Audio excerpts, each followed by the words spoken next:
শুভ সকাল বন্ধুরা, আশা করি সবাই খুব ভালো আছো। সাথে আমিও বেশ ভালো আছি। তো বন্ধুরা, তোমরা যদি সকালটা সুন্দর করে শুরু করতে পারো তাহলে কিন্তু সারাটা দিন তোমার সুন্দর যাবে। তুমি সকালটাকে যতটা সুন্দর, যতটা প্রোডাক্টিভিটি, যতটা গোছানো শুরু করবে, তুমি কিন্তু সারাটা দিন ততটাই অ্যাক্টিভ থাকবে। তো সকালে উঠেই সব কাজগুলো যা আছে সেগুলো শেষ করে দিয়ে তারপর নিজের রুমের যে মানুষটা ছিল তাকে কাজে বের করে দিয়ে তারপর আমি আমার রুমটাকে গুছিয়ে নিচ্ছি। আর সবার প্রথম যে কাজটা থাকে দিনের মধ্যে সেটা হচ্ছে এই যে আমার রুমটাকে গুছানো। আমার রুমটা ফিটফাট সব গুছানো হবে, তারপরে আমি অন্য কাজে বা ভারী কাজে হাত দিই। এতে হয় কি, যদি আমার রুমটা গুছানো থাকে তাহলে যখন টায়ার্ড হয়ে যাই একটু এসে বুঝতে পারি, একটু রিল্যাক্স লাগে গুছানো দেখলে। আর মাথার মধ্যে এই টেনশনটাও থাকে না যে আমার রুমটা গুছাতে হবে, এই রুমটা গুছাতে হবে, ও রুমটা গুছানো লাগবে। কারণ অন্যান্য যে রুমগুলো আছে সেগুলো আমি কাজের ফাঁকে ফাঁকে গুছিয়ে ফেলতে পারি, আর ওগুলো গুছানোর মধ্যে আমার অতটা প্যারা থাকে না। কারণ যারা থাকে তারাই তাদের মন মতো গুছায়, এজন্য আমি আর হাত দিই না। কারণ দেখবে কি, যে একটা মানুষ যে রুমে থাকে সে তার মতোই কিন্তু রুমটাকে গুছিয়ে রাখে। আমি চিলড্রেনদের কথা বলছি না, আমাদের এজ বা আমাদের চাইতে আরও বেশি এজি যারা, তাদের মতো করে রুমটা গুছিয়ে রাখে। শুধু নিট অ্যান্ড ক্লিন করাটাই আমাদের মেইন কাজ, আর বাকিটা তাদের উপরে রেখে দেওয়া। কারণ অনেক দরকারি জিনিস আছে যেটা তারা হাতের কাছে পায় না, তখন কিন্তু আবার আমাদেরই টেনশন বেড়ে যাবে। তাই তাদের মতনই তাদের রুমটাকে রাখার চেষ্টা করি। শুধু নিট অ্যান্ড ক্লিন রাখাটাই আমার কাছে সবচাইতে বেশি গুরুত্বপূর্ণ। তারপর সকালবেলা ফ্রেশ হয়ে আমি একটু আমার স্কিন কেয়ার করে নিচ্ছি। আর এখন আমি দিচ্ছি সানস্ক্রিন। অনেক গৃহ রাজকন্যারাই আছো যারা ঘরে আছি, রান্না করছি, সানলাইট তত লাগছে না, সূর্যের সামনে সরাসরি যাচ্ছি না, সূর্যের আলো যেখানেই ঢুকে না কেন সেখানেই তোমাকে কিন্তু সানস্ক্রিনটা ইউজ করতেই হবে। কারণ এই যে তোমার এখনকার ছোট ছোট কেয়ারগুলো, ছোট ছোট জিনিসগুলো তুমি যদি একটু গুরুত্ব না দাও, কেয়ার না নাও, তাহলে যখন তোমার এজ 30 আপ হবে, বেশি না 35 থেকে 40-র মধ্যেই তুমি দেখতে পাবে তোমার স্কিনে ট্যান হয়েছে, তোমার স্কিনে অনেক বা স্কিনের অনেক প্রবলেম দেখা দিচ্ছে।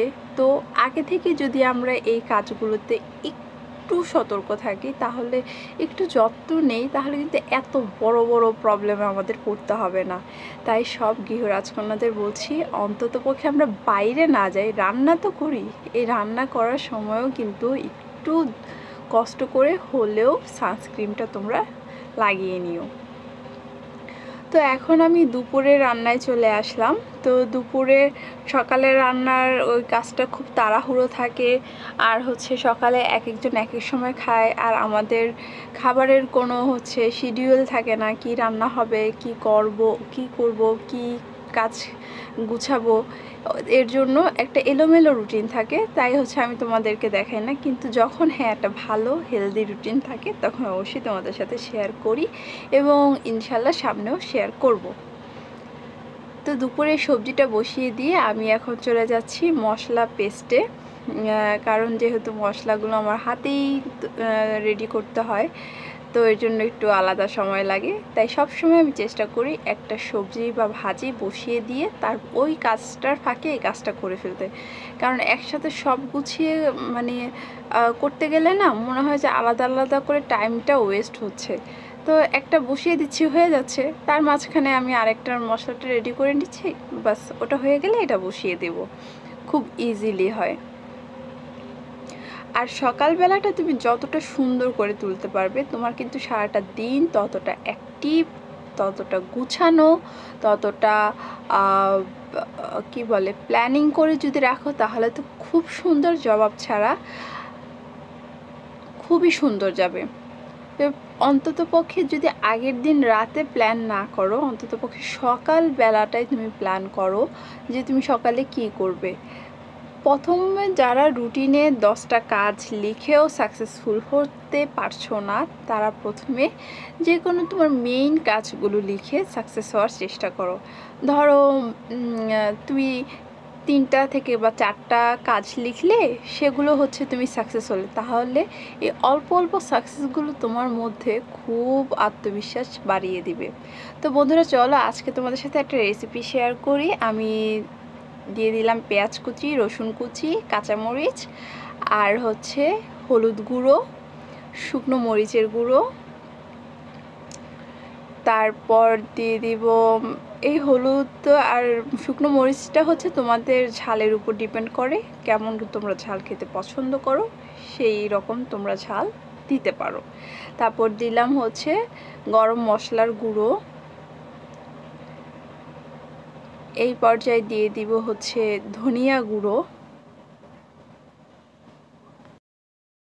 তারপর দিয়ে দিচ্ছি আদা রসুন বাটা। এখন এটাকে একটু পানি দিয়ে বেশ ভালো মতো কষিয়ে নেব। কষানোর এই পর্যায়টায় দেখো তেল উপরে চলে এসেছে, তো এই পর্যায়ে আরেকটু পানি দিব, দিয়ে আরেকটু আমার মনে হচ্ছিল কষানোর দরকার আছে, মানে মশলার কাঁচা যে গন্ধটা আছে সেটা এখনও যায়নি, তাই আরেকটু কষিয়ে নিলাম। তারপর পানি দিয়ে ঢেকে দেব। প্রায় 5 মিনিট পর যখন পানিটা এরকম বলক চলে আসবে বা উতলানো যেটা বলা হয় যে যার ভাষায়, আঞ্চলিক ভাষায়, তারপর দিয়ে দিচ্ছি আমি লইটে মাছ। লইটে মাছ নাকি আস্ত রান্না করা যায় না, এটা নাকি ভেঙেই যায়, সব সময় ঝুড়ো ঝুড়ো করে রান্না খেতে হয়, তাই আজকে আমি দেখলাম যেটা আস্ত রান্না করা যায় কি না।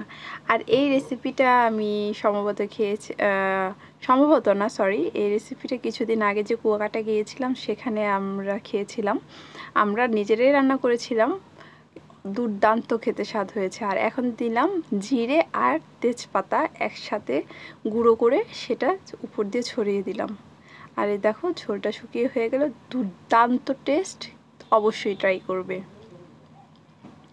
গুড আফটারনুন বন্ধুরা, এখন চলে আসলাম আমার গার্ডেনটাতে, একটু আগাছা পরিষ্কার করব, আর হচ্ছে কিছু লাউয়ের চারা তোমাদেরকে যে ওই দিন দেখিয়েছিলাম সেগুলি আজকে একটু রোপণ করব। দেখো আজকে কিন্তু আমি দুপুরে রান্না, তারপর রুম ক্লিন এসব করার পরে আর কোনো রেস্ট বা কোনো কিছুই নেইনি, কারণ খুব অ্যাক্টিভ লাগছিল। তাই ভাবলাম যে হচ্ছে রাতের ডিনারের জন্য যে রুটিটা আছে সেগুলো বানিয়ে ফেলি, তো সেগুলোও বানালাম। তো এই যে আমার লাউর চারাগুলো, এই আসলে এই লাউটা একদম বাজে বলে ফেলে রাখা হয়েছিল, কোনো কাজেই আসবে না, তাই সেই ফেলে রাখা জিনিস থেকে যে এত সুন্দর জিনিস হবে এটা কেউ কল্পনা করতে পারেনি। তো আমার লাউ চারাগুলো লাগিয়ে দিলাম, সাথে একটু পানি দিয়ে দিলাম। আর রাতে তো এমনিতেই বৃষ্টি হবে, কারণ প্রতিদিন রাতে বৃষ্টি হচ্ছে, কিন্তু গাছপালা কেন যেন ফ্রেশ হচ্ছে না, ওরা মনে হচ্ছে কি ওরা এনার্জি পাচ্ছে না, শক্তি পাচ্ছে না। তো ডিনারটা রেডি করে রেখে এসেছি, এখন শুধু সন্ধ্যায় একটা নাস্তা রেডি করব, ব্যাস। তারপর আমি শাওয়ার নিয়ে সারা দিনের কাজটাকে ইতি করে বলবো। এই যে সন্ধ্যাবেলা আমাদের কারেন্ট ছিল না, আমার ছোট্ট শাশুড়ি বসে বসে আমার চিংড়ি প্যাটিস বানানো খাচ্ছে।